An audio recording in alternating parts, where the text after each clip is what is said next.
the Story Lady, and it's very nice to meet you. I'm so glad you were able to stop by today. I'm very excited for all of us to jump into our magic book. Are you ready?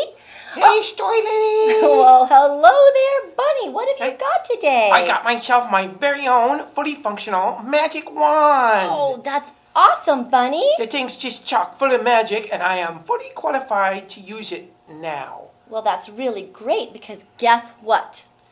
Have you got a story involving a magic wand? Well, I've actually got a story involving fairies, and usually fairies have magic wands, but these are very, very special fairies. Really? Yeah, they don't have so much magic, but they do have a magical lesson for us to learn. Today, our story is called Street Light Fairies, and it's written by one of my very best friends, Bunny.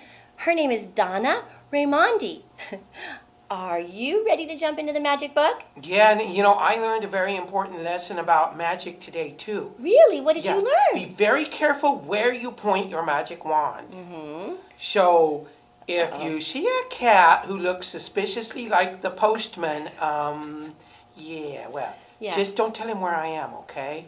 You got it. I'll figure out how to work this thing while you tell the story. That sounds awesome. Okay, here we go.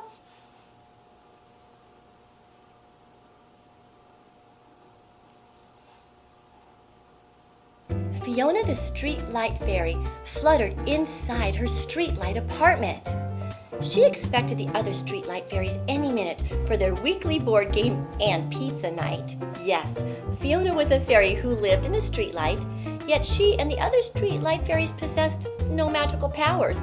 In fact, streetlight fairies only know how to fly, which is not helpful when you have to escape the mischievous boys of Illumination Lane. Russell and Dexter lived on Illumination Lane. Last summer, the boys visited Russell's grandpa, who told them all about the special fairies that lived in the streetlights on their street. Since a streetlight fairy had never been caught, Russell and Dexter decided that they were going to, and try they did. They tried to capture Fiona and the other streetlight fairies all summer long, and without much success. At the foot of Fiona's streetlight sat Russell and Dexter, scheming their next plan. Meanwhile, Fiona set the game table up in her living room and ordered 2 large pepperoni and mushroom pizzas. Dexter, we need to get to the top of that streetlight. I saw her flying around in there again. It's too high, Russ. We need to be much taller. It won't be too high if I can stand on your shoulders. You still won't reach it. Come on, Dex. Don't you want to catch a fairy? Meanwhile, the other streetlight fairies arrived at Fiona's. They dined on cheesy triangles, played board games, and took turns watching the boys plotting below. Fiona, what are those boys up to now? Fritzy asked. I'm not sure. They have been trying to catch one of us all summer. It has been so exhausting. It's a good thing we came up with the signal, though. Russell climbed onto Dexter's shoulders and became tall enough to peek inside Fiona's streetlight. The streetlight fairies were about to watch a movie. Frankie went to get the popcorn from the microwave and found herself face to face with 2 enormous eyes. Ah! Frankie screamed and gave herself a popcorn shower.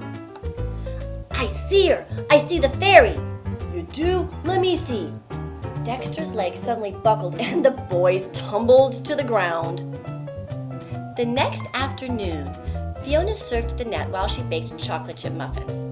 Then she heard something clink against her window. I can only guess who that can be. Fiona looked down. It's that same annoying boy. What is he doing? Russell looked up and thought he saw the fairy flicker inside. He tossed more stones up to Fiona's streetlight, but she ignored him and floated back to shopping online. The next day, Fiona followed along to her yoga DVD when she heard clinks at her window again. Dexter came to Russell. Are you still looking for fairies, Russell? Maybe.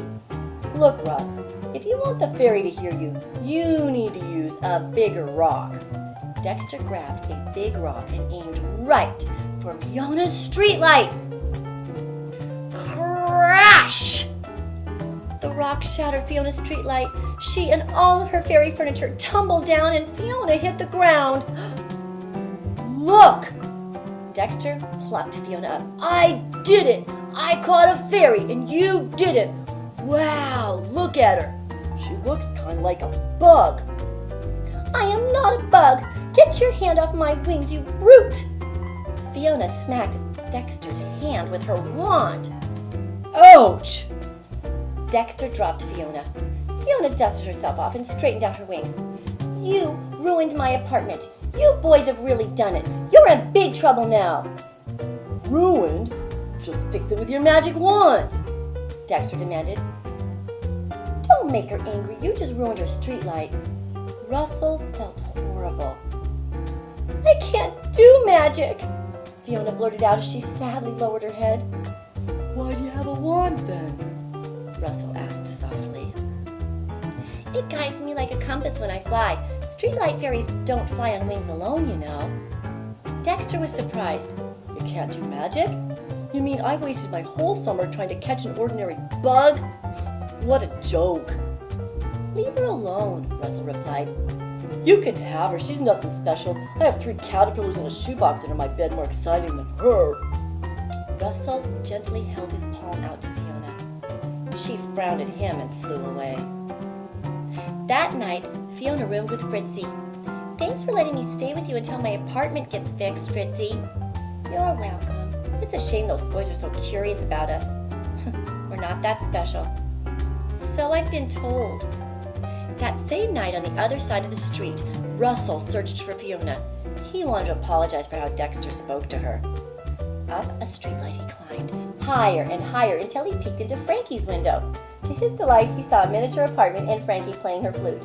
She was practicing for the upcoming street fairy recital. Frankie looked up as she turned her sheet music and saw Russell's huge eyes staring back at her again. Ah! Frankie screamed so loud it startled Russell.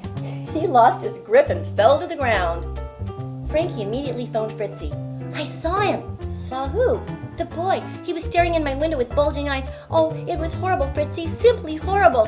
Oh, how awful. Why didn't you turn your light out, dear? You know the signal. I was so startled all I could do was scream. I think he's gone, though. Well, try to get some sleep. If he comes back, turn your street light off. Fritzy was right in the middle of telling Fiona what happened when vibrations quickly jetted up and down her streetlight, shaking them both out of bed. The girls flew to the window and looked down. Below, Dexter struck his baseball bat against the post of the streetlight over and over. Even if you're not magical, I still want a fairy, he shouted and swung his bat again. Fritzy, quick, turn the light off. Fritzy's streetlight went dark. Dexter froze and gazed up at the dark streetlight. Then a loud buzz was heard instantly in the distance. Russell heard the buzz too and spotted Dexter across the street. Suddenly, hundreds of streetlight fairies swarmed straight for Dexter, and they looked fierce.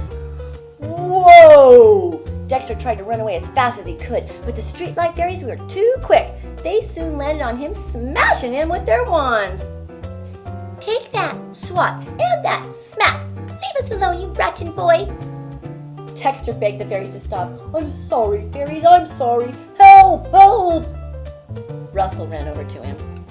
Stop, Fiona commanded. The streetlight fairies hung in the air as Fiona flew over to the boys and spoke. Will you boys leave us alone once and for all? You've chased us all summer long. We're all exhausted. You know we are not magical. We are nothing more than a bunch of bugs, according to you boys.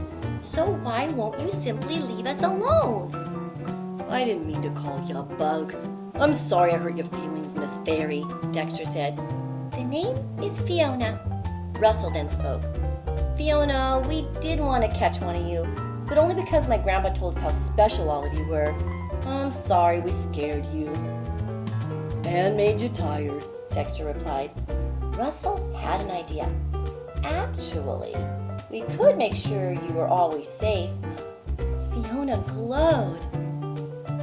The next day, the streetlight fairies and the boys gathered at the Spotlight Hall. Something special was about to happen, and it was not the annual street fairy recital. Fiona spoke. Hold up your right hand, boys, and answer after me. do you boys promise to never catch a streetlight fairy ever again? We do.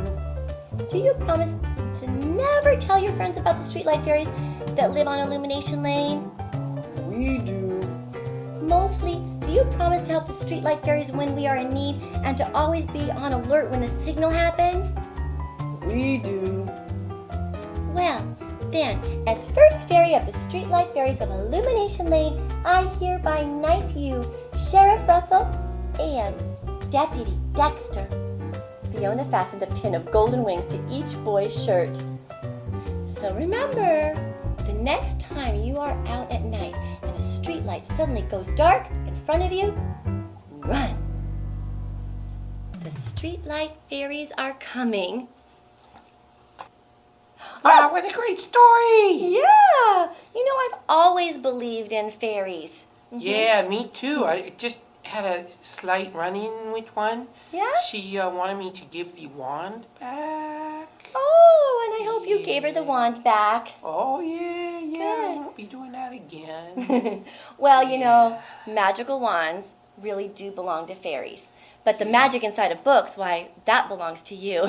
Exactly. I'm going to stick with the books. That wand Yeah. was tricky business. Yeah, the Story Lady's magic books. Yeah. Thank you all so much for coming and visiting us today. We had so much fun. See you Yeah. next time. Bye. Bye. Yeah, that was great. That wand was really a mess, though.